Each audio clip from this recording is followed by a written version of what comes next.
Recettes en goût et en couleur à la bonne heure. Vous cherchez une entrée qui aura la cote auprès de vos invités et vous êtes en panne d'idées? Laissez-moi vous dépanner avec les verrines de tomates et crumble de Triangolini Sésame de Belin.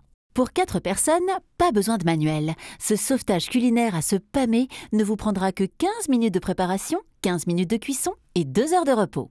Côté ingrédients, il vous faut 200 g de tomates bien charnues, type cœur de bœuf, 8 pétales de tomates confites, 200 g de crème liquide, 4 g de gélatine en feuilles, du sel et du poivre. Pour le crumble, 50 g de Triangolini Sésame de Belin, 25 g de farine, 25 g de beurre mou, 20 g de tapenade et 8 olives noires dénoyautées. Vous avez tous vos outils à portée de main? Au boulot! Et n'ayez aucune crainte, vous n'aurez pas besoin d'assistance.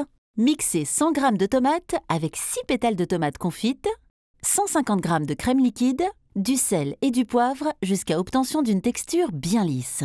SOS astuce, en pleine saison, les tomates sont bien parfumées, mais hors saison, remplacez-les par 100 g de pulpe ou de purée de tomates en boîte. Si vous ne trouvez pas de tomates confites, vous pouvez les préparer maison ou les remplacer par 4 pétales de tomates séchées à l'huile bien égouttées ou éventuellement un peu de concentré de tomate. Préchauffez le four à 160 degrés. Mettez les feuilles de gélatine à tremper dans de l'eau froide pour les ramollir.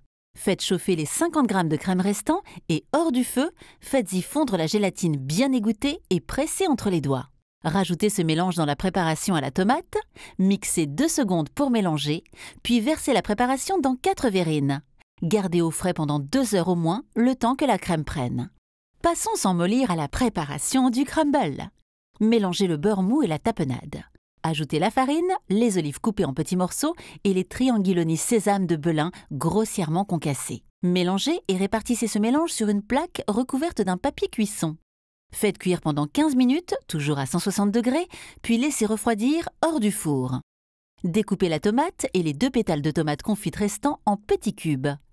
Répartissez-les sur la crème aux tomates, puis parsemez de crumble. Et voilà le travail! Je ne veux pas rouler des mécaniques, mais vous verrez que ce dépannage alimentaire ne laissera personne en panne de compliments. À bientôt pour d'autres recettes en goût et en couleur. N'oubliez pas de visionner nos autres recettes et gestes techniques en vidéo.